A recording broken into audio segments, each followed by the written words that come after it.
मेरी ओर से आप सभी को जय भीम नमो बुद्धाय। आज हम बाबा साहब डॉक्टर भीमराव अम्बेडकर एक महान राजनीतिक, एक महान अर्थशास्त्री एवं दार्शनिक सुधारक, विचारक, जो कुछ कहे बहुत कम है। उसकी 133वीं जयंती आज हम बड़े धूमधाम एवं हर्षोल्लास के साथ मना रहे हैं।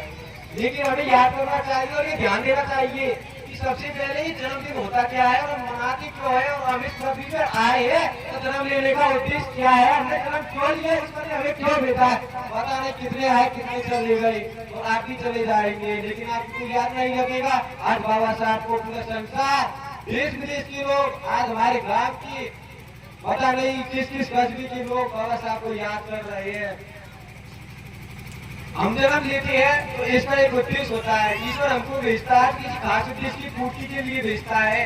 और हम बहुत कम समझदार लोग उसको जान पाते हैं कि हम किस उद्देश्य के लिए आए हैं और हमें किस उद्देश्य की पूर्ति करनी है। अगर हम इतना जान लेते हैं कि हमारा उद्देश्य क्या है तो आपका 50% वर्क पूरा हो जाता है। उसके बाद आता है उद्देश्य की पूर्ति के लिए निरंतर कार्य करना चाहिए, जैसे कि दिन का, पल का, क्षण का मूल्यांकन करना चाहिए। मूल्यांकन का मतलब आत्मचिंतन।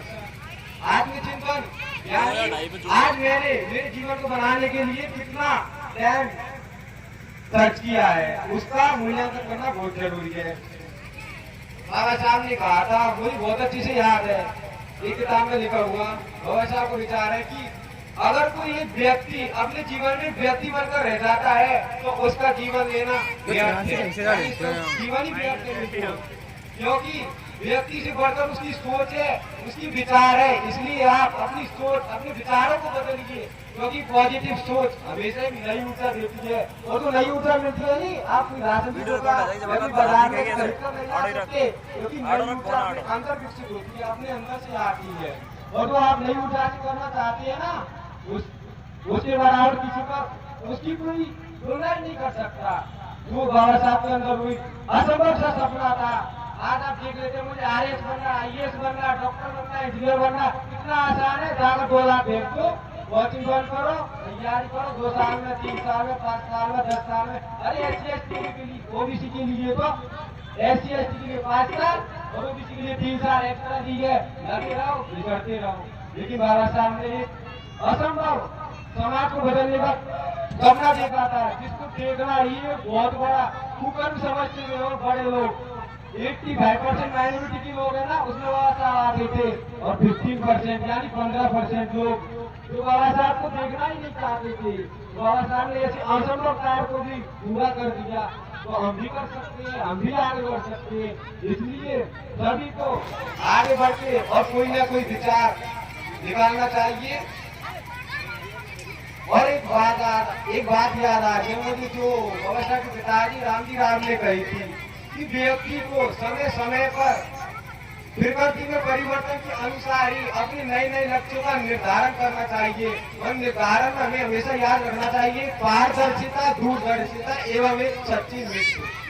और ये पारदर्शिता का मतलब यहाँ के शब्द होगा, मात्र एक शब्द। बच्चे बैठ जाए, सुनने की कृपा करें। छोरी बैठ जा।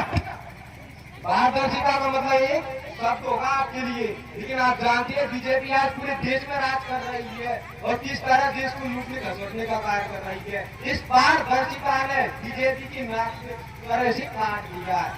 इलेक्ट्रॉनिक बॉन्ड जो बहुत सी मुझे पता नहीं होगा, जो पढ़ते हैं अच्छे से उनको ही पता होगा, न्यूज में देखा होगा, नेताओं को उनको तो पता होगा।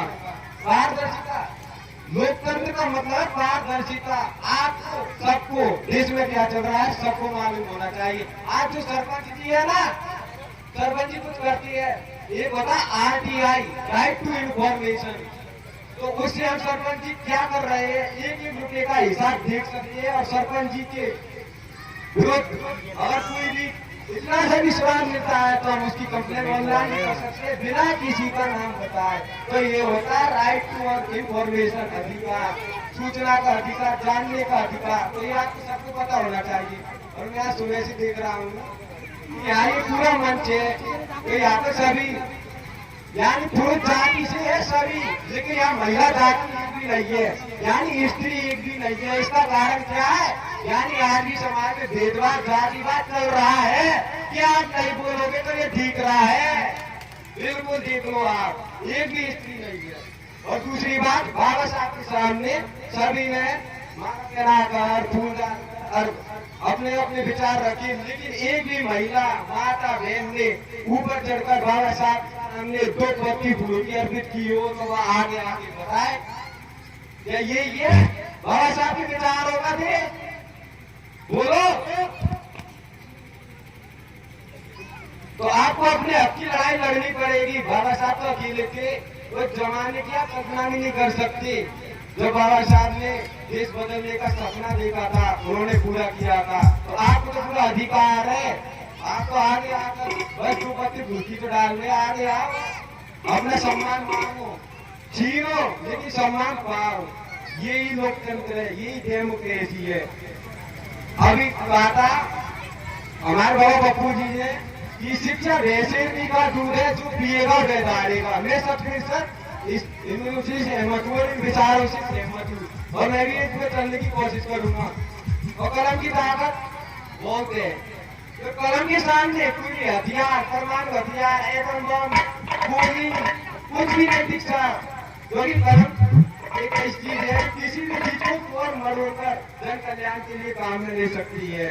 ये बाबा साहब ने कहा था। और एक मुझे कहानी याद आ रही है, हमारे सर खान सर को आप जानते होंगे, यूपीएससी क्षेत्र में बहुत फेमस है। खान सर ने एक कहानी सुनाई, मैं उसको सुनाता हूँ। ये गीत होने के बाद में आप सुनाते हैं, क्योंकि ये कलाकार है तो थोड़ा समय का बात है। और जी जितनी मंच